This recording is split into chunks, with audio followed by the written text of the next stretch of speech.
What's up, guys and gals? Welcome back to the Nerd Castle. Today, in the world of indie games, we're going to be taking a look at a title called Reality Break. This is a slick little action RPG that kind of reminds me of the very, very early attempts at making games. Not attempts, they were successes. I guess saying attempt makes it sound like it was a failure. So there was a company called Exor Games, or Zor Games, I don't know, Xor Games.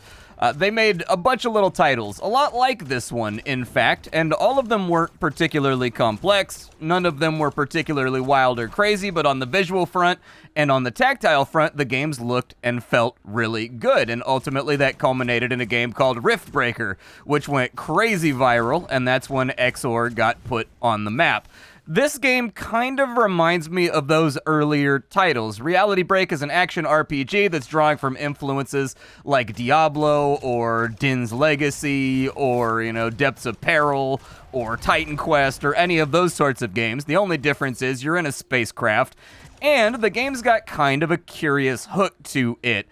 Effectively, this game is, as far as I could tell, you're playing almost from the perspective of the main character, but also from the perspective of like an AI that has realized that this is the one guy in the galaxy that's gonna be able to solve a major issue with the galaxy's timeline. And so this game's hook is that you play through the campaign like the normal storyline mode, you stack up loot, you find good things, you get shot with missiles like I just did.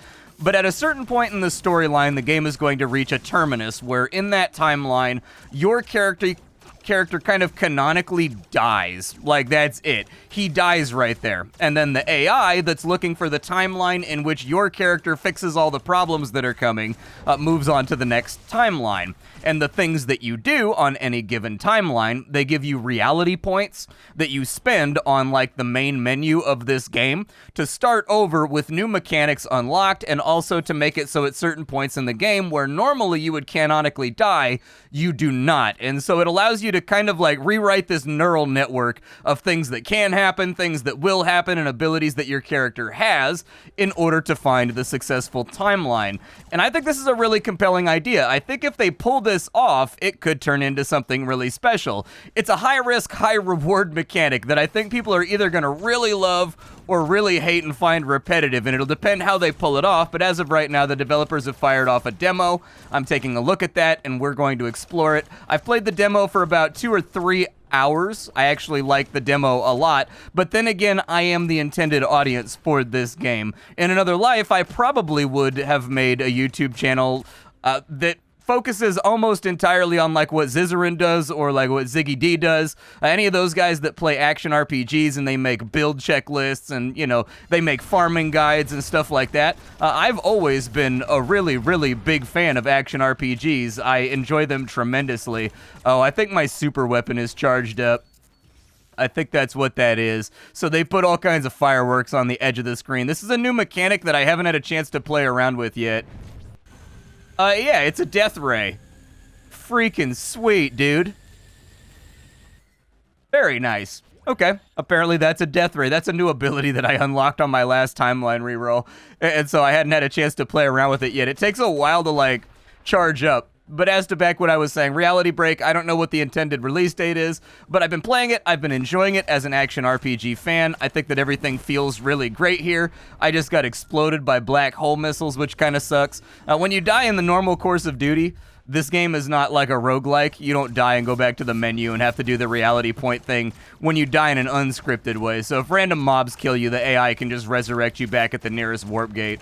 But there will be storyline points where your character dies and you have to restart over. You can also restart over whenever you want. If I go to my character sheet, you can see here I can go into the vortex, and the game will kind of tabulate a number of different achievements and hidden things that I've done over the course of the game to determine how much extra RP it's going to give me for leveling up my character and like changing the timeline around. You also level up right here.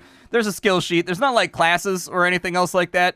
I'm a little bit worried by how small this skill sheet is, and there doesn't seem to be a lot of choices there, which I think will probably limit replayability. But the game does feel really good. It does sound really good. The storyline is humorous, if somewhat a little bit campy and predictable, but I think people that are action RPG fans that are looking like for something small like the Slormancer just to like fiddle around with for a weekend or two might find it entertaining. So off, and away we go. If after watching this you wanted to get the game for yourself, I got a link for you down below in the description. On top of that, you can also take a look down there. You'll find a link to my Discord and my Twitch stream where I'm live most days of the week. The Twitch stream is one of those things that I've been really trying to fill out lately and just turn into a thing that can take care of itself. Get it nice and strong before it goes off into the woods to live on its own. From there, let's dive on in. So, Reality Break.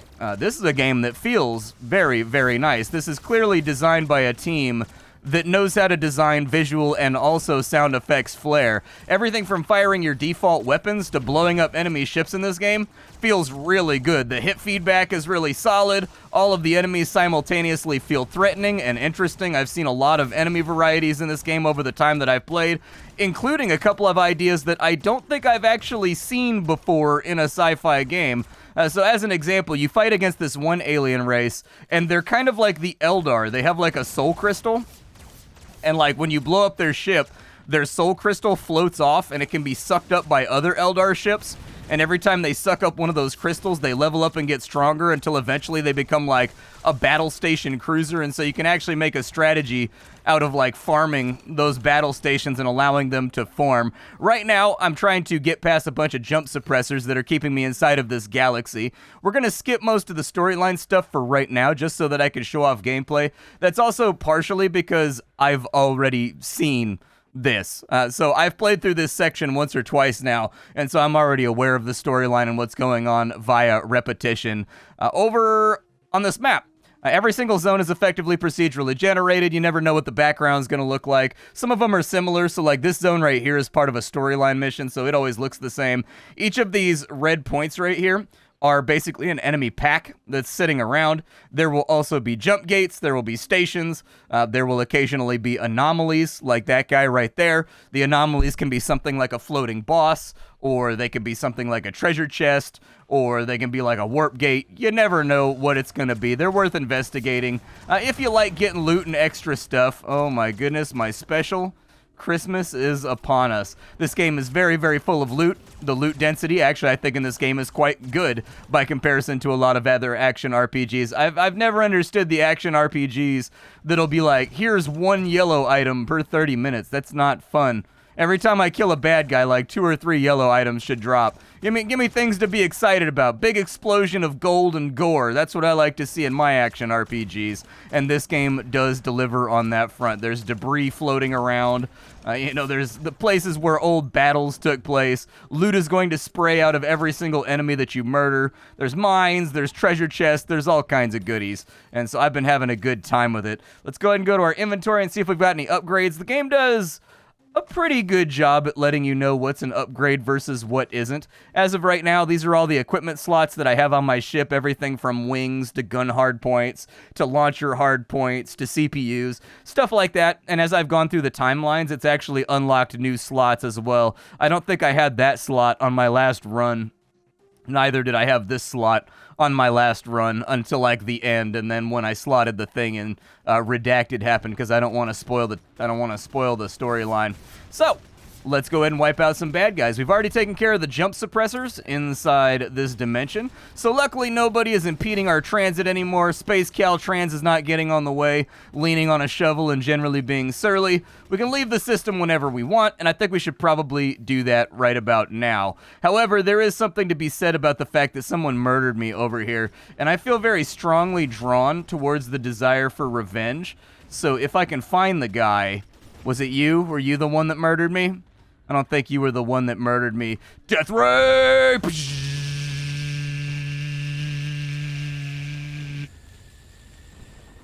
There we go. Death ray did a pretty good job right there. Unfortunately, I ended up in a situation where I clicked off screen, and in clicking off screen, I resized like the projector and everything else, so I had to make like an edit right there. The game doesn't confine your cursor to the screen. That's an option that it definitely needs. After it happened, I went through and checked for it inside the options. Womp womp, doesn't exist. Every single game in existence ever should have the option to lock your cursor on screen. There we go. Let's head over to here, and let's head on, and I love that jump animation. It looks great. It's really fantastic. Alright, we found our way to another space station. Let's see if there's anything we can unload here. We have the Confident Core, which is a laser. I guess I'll take it. I tend to like the Gatling weapons a little bit better than like the semi-automatic laser weapons, but I'll hold on to it. We'll swap out some of our goodies over here. Then I think we just need to sell everything else for like cold, hard Jeff Bezos future money. There we go. Jeff Bezos future tokens. Good stuff. I don't know if I can like go any higher. I think I need to be like level 5 or something before it'll take me further. As of right now, I don't really have that many abilities. I can just kind of like do this time dilation thing where it makes my weapons fire inside of a time warp that's way faster. But you get more stuff as you play through. We've got to defend this station right here, and they're promising to help us figure out. The rough storyline is that we're a space mercenary. We were sent out to hunt a pirate. We killed that pirate, and he had a strange device inside of his ship that we looted. Strange device begins talking to us inside of our head, and so we've got to like figure out how to make it stop talking inside of our head. It also starts rewriting reality in order to keep us alive in death-defying situations, and so we are currently investigating what the hell this thing is and what its function is. On subsequent playthroughs, where I've like died and restarted with my RP, what's ended up happening is some of the dialogue, I think, that comes from the AI gets more complete, so it fills in the storyline a little bit better. But this station right here is a research station that helps with, like, experimental technology. And so I'm defending them from a pirate attack at the moment so that they can help me decipher what this thing is. Death ray! Hit him with a death ray. Dude, my space Kamehameha wave is like one of my most favorite things in the world. If somebody makes a mod for this that's just like Kamehameha, like I will install that mod like instantaneously.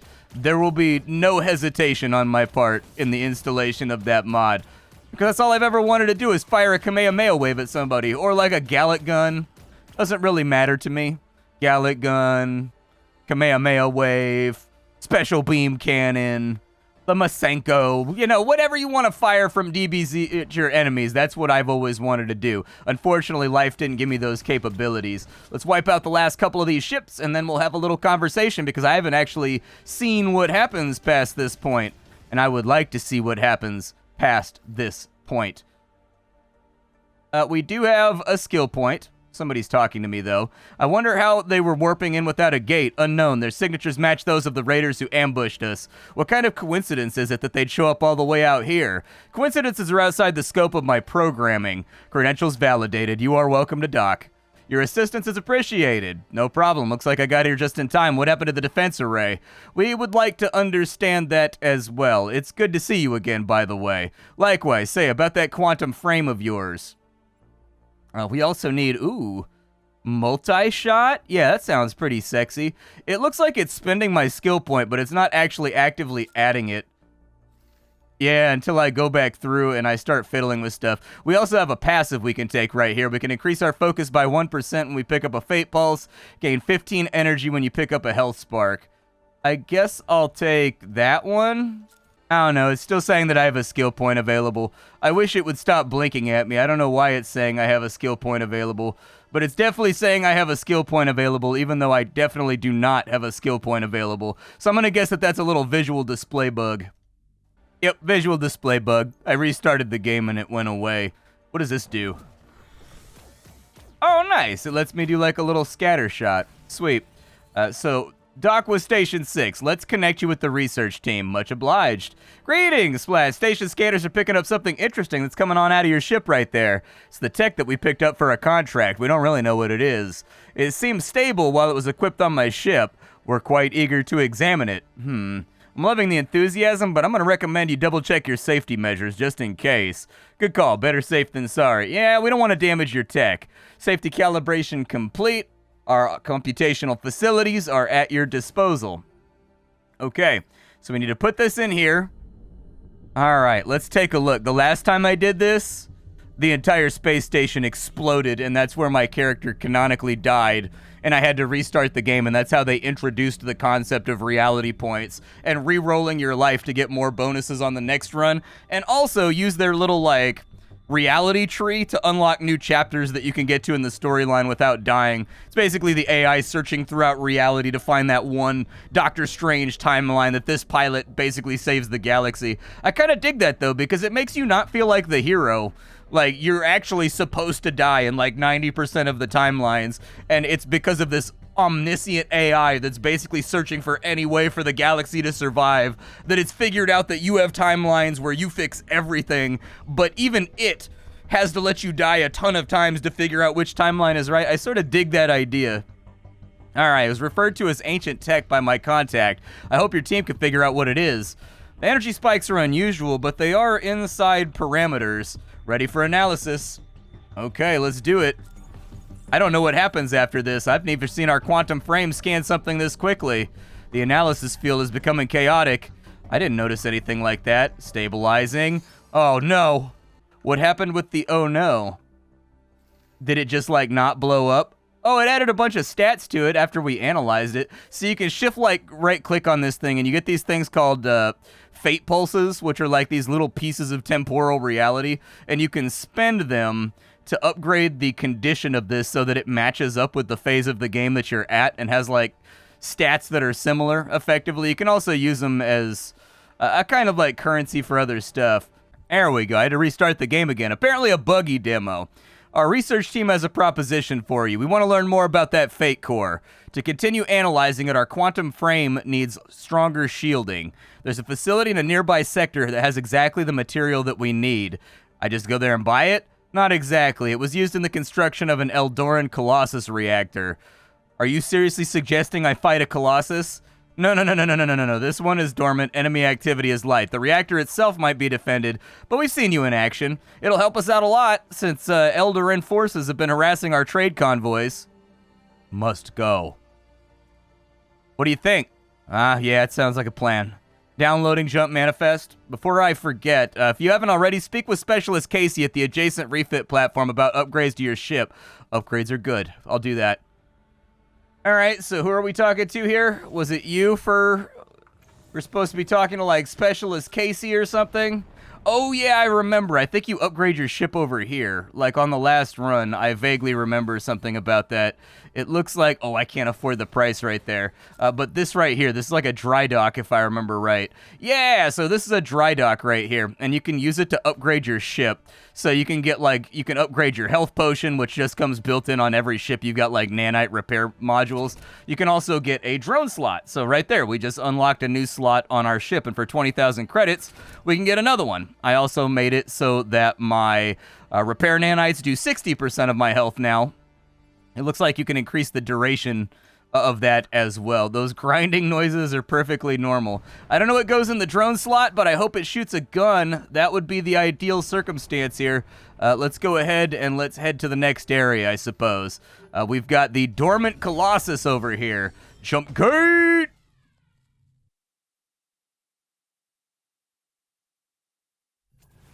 Alright, jump gate done got us out of here. And let's see where our Colossus reactor is at. Colossus energy fields are detected, as are dozens of enemy signatures. Hey, Cellbar, you're not really going to believe what I'm doing. You delivering me that tech? Totally, but first, I'm going up against a dormant Colossus reactor. Wait, why would you do that? Why? Never gets old. I probably shouldn't underestimate this sector too much, though. Alright, well, let's go give it a look. Oh, the Colossus pulver. Yeah, that's a lot of bullets, man. Like, I would love to sneak on through, but... Oh, I can't really hurt those guys neither. Okay. Oh, they fire... Okay, they fire a bullet that then connects. Gotcha. Get you real fast. I'm gonna try to knock out all his little homies over here before I go after him. Maybe charge up, like, my super special.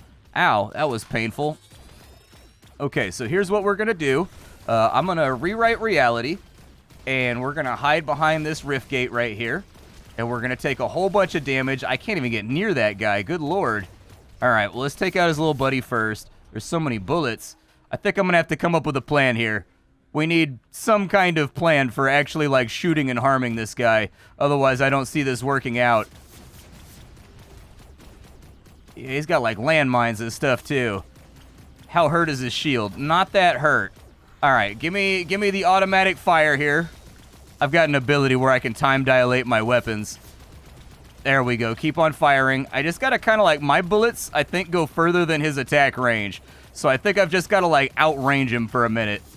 Oh, it looks like he's a little bit stuck maybe. Oh, not a little bit stuck. Looks like he stops firing while he tries to like line up his booty cheeks with you too. I would rather not get shot by whatever that is right now. All right, give me my try shot right there. Oh, his shield came back. Damn it. That's not ideal. I wish that his shield had not come back. Getting rid of that shield was kind of like a major accomplishment for me. You know, there was paperwork, there were accolades. He is continuing to shoot like wild.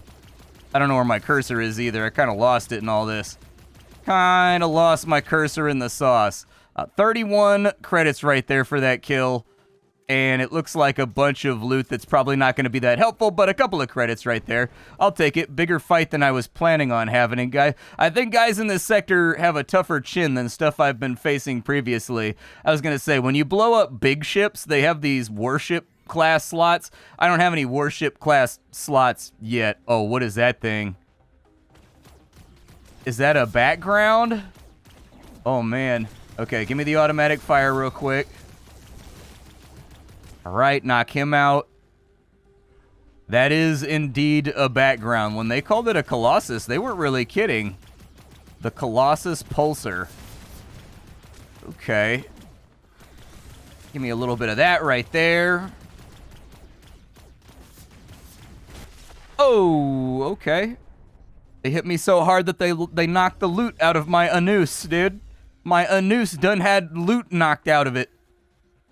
Maybe there's something, Colossus detonator. That's the pulsar, so where was the detonator at? It don't look like it takes much damage. I don't know if I need some kind of different weapon in order to get rid of that thing. It's got like a shield or something. It's tough to say. I don't know if it's like an elemental thing, like it's just like immune to lasers or what. Let's try, do I have a different gun in here? I have nano meshes, I have a variator. The variator doesn't really do anything though, does it? It's got no affixes or anything. So the detonator thing was shooting at me over there. And what am I investigating over here? Destroy a Colossus reactor. I'll try. Not holding out a whole lot of faith though. We definitely want to stay away from those like indestructible turrets. I'm guessing that shutting down the reactor is going to make those go away. Oh man, okay. Apparently he had explosive loot on board. Colossus pulsar right there. Oh, you've got to get close enough to it that it pulses? That's what it was. Okay, so you got to get close enough that it pulses. Then it takes damage. Come on. Yep, open up that gob. Let me see it. Oh, God. Yep, repair me. Nanites, please. Protect my body. Protect my body. I don't actually know where the objective is at, but we've got a bunch of large signals out this way. So maybe I'll go for it. What is that, a ship graveyard? Okay. Good lord, there's landmines everywhere, too. Okay. I guess space mines, not really landmines. I love the dimensionality of the game, too. Like, there's clearly things that are, like, in the background, in the foreground. Like, it allows you... Sometimes it can be hard to figure out what's in the background versus the foreground. But it does make the game very pretty to look at.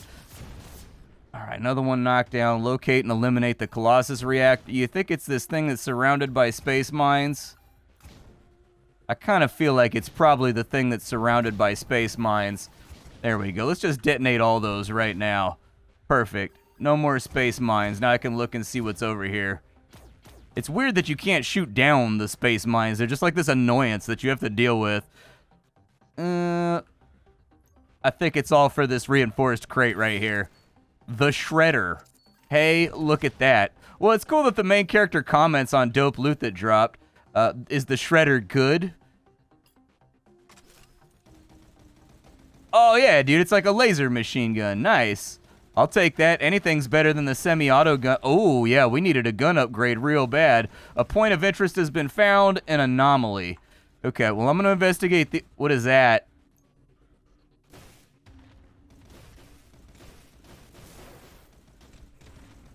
I don't know exactly what just happened right there. I'm guessing those were like targets and I'm supposed to shoot them all, but it's hard to say. I do have my death ray ready to go. That noise sounded really unfriendly. Yeah, it was really unfriendly. I don't know what fired that thing that just wiped out the entire screen, but it is now my enemy and I declare war on it. Anybody else want the smoke around here? Anybody? Want some of these problems? I love my little gimbaled turrets. We're like, nyah, nyah, nyah, nyah. Who wants some? It looks like my guy is up here. Reactor in range. Combat matrix powered. Called it! Okay, so I gotta, like, get to the center of the core, and then I gotta, like, oh no! Oh, it doesn't squish me. I thought it was gonna squish me. I guess it no squishy. Oh no. Well, I thought my death ray, I mean, there's not a lot of problems in this life that a death ray can't solve, but I thought my death ray might solve it. Oh, it's got little swishy swish blades too. I guess I don't even need to go in there. There's like these gaps that I can fire through. I suppose I need to fix myself too. I need to like chickadee check myself before I wreck myself. So on and so forth. Yeah, let them spinny blades go around. It's got a lot of HP to it, don't it? I'm thinking maybe I should have ground out a few more upgrades if I wanted to get my kills on and pay my bills on. So I gave up on the Colossus reactor. I'm not strong enough to kill it. It regenerates too fast for me to hurt it. The good news is we're at the end of the video, so now I can show you the reroll system because it feels like we've hit that point where we can't reroll. So let's go ahead and into the vortex. So here inside the vortex, we basically have to last for as long as possible. This is effectively like the final smorgasbord of like goodies that your character can earn by just fighting nonstop inside the void of time. I think you get bonuses for lasting longer inside of here, but the enemies get nastier and nastier and nastier, like what you saw right there. Oh, good, money right there. I'll take money. Keep wiping. Oh, God. Yeah, those little black hole bullets are the worst, man. I hate those things. Yeah, just keep shooting. Maybe we'll get a death ray at some point. Objects in this game can be shot down, so like missiles and stuff. If you see them flying through the air, you can shoot them before they hit you. Get out of the way of that, too. Man, we got like a little bit of a scuffle going right now, don't we? Luckily, they haven't been able to get me yet. We got a nice little chain going right there. Oh, God, big ships have arrived. Hello, big ship. Oh, God. Okay, yep. I got abilities, too. Oh my goodness, great. Never mind, I guess I'll just be dead and bounced all over the place. So we made it back out. Reality has been broken. We rewrote the universe. And then it will say, hey, reality break right here. We will gain 15 reality points. So we'll go ahead and do that. That character is now effectively dead. We start over the game from the beginning, from there. But with these reality points, you have the reality stream over here. The reality stream allows you to increase... So you can unlock new mechanics. On my first run, I didn't have the combo system. I didn't have expert goals. I didn't have a skill tree. I didn't have any of that stuff. I also die whenever I get to a certain point in the game, canonically, so I had to unlock a thing inside of here that makes me able to get past that point. But there's all kinds of things in here. So it looks like you can change around to get difficulty settings, I guess. We can increase our ship's health. It looks like we can also do a profile break, which will give us a free item on start each time. When we break a profile, our character's level is divided by 4 rather than by 2. We've got disposables, so we can no longer get junk rarity objects anymore. I definitely want that. Too much junk drops. And then I also, is there something like increases my damage over here? Reduces all enemies' health by 5% per talent level. That's good. We can also get dual equipment. Oh, nice. We can get different loadouts. Sweet. And we can increase our amount of fate pulses as well. Okay, I'm going to need like 100 of those for like the next step too. So let's lower the enemy's health a little bit, I think. I actually kind of want to max this and see if it unlocks something else. Now that it's maxed. It does not, but it does feel really satisfying to click that over and over again. I will give my ship more health. And we now have an unfair advantage over the universe. And I'm guessing when we get to these cutoff points, the tree's going to expand and kind of like branch out and whatnot. But it's a cool idea. I think it's going to be tough to tell from here whether or not the game is going to be hugely repetitive and annoying, or if this gimmick is really going to work. I think the gameplay feels really nice. The flying around dogfighting and killing stuff feels great, and so I've been really happy with that so far. So the game's got its basics in the right spot. Little worries that I have: the game needs loot filters. The game also needs some kind of like tractor beam that sucks loot into your ship. Maybe that's a meta unlock for later on in the game. I don't know. But for right now, I would like the loot to come to me and just suck into my cargo hold rather than having to click it. I also think the game could afford to be zoomed out by like another 30 or 40%. It's far too zoomed in right now for the amount of mobs that kind of fire at you from the edge of the screen. And so I would like, you know, I would like to be able to zoom out a little bit, like 25% more sounds pretty good to me. It seems like it'd be in the right wheelhouse. But those are my main concerns for right now, is that if not properly utilized, this mechanic can actually become an albatross around this game's neck rather than a benefit. So it's going to have to be like hugely awesome restarting the game every time and give you like exciting bonuses each time you restart the game. And like honestly, this time around we do have 300 more health and our enemies are all one-shottable. So it feels like we're going to breeze through the early portions of the game a lot quicker from where we're at. Plus that boss over there that we weren't even able to damage due to its regeneration being higher than our epic level weaponry, that boss is now going to have its health reduced by like 65% as well. And so this mechanic of re-rolling, it's going to depend whether or not it gets weaponized against the player. Like there's hard breakpoints other than storylines where it's like, no, you will go no further. It's going to depend on each run getting new mechanics that make it fresh each time. This is all going to come down to the way that this plays, in all honesty. It's interesting, it's compelling, but will it work? I don't know. We'll have to keep an eye on it, but I like the idea. And the looting feels good, and the shooting feels good, and the movement feels good, and the weapons feel good. I do think it's going to need some kind of, like, expanded skill system or something. Like, I don't know if the tree gets larger as we unlock meta upgrades, too. Like, there's a lot of speculation in this outro. Like, a lot of the things I'm complaining about may be metagame things that happen, but, like, I do think that having, like, multiple classes and, like, lots of things to fiddle with, both in and metagame, are going to be incredibly important for a title like this, just so it feels fresh every single go and it doesn't feel like, ugh, here we go again. I gotta slog my way through this part of the game. I don't know. We'll keep an eye on it. Reality Break. Very interesting idea. Only time will tell, though, if it's going to turn out well. My name is Splattercat. I sift through the pile to find what's worthwhile in the world of indie games every single day so you don't have to. Today it was Reality Break. Tomorrow it'll be something else. If you enjoyed the video, swing on through the Discord. Swing on through the Twitch stream. There's much more content that you're not getting here on YouTube. I'll see y'all later. Bye, folks.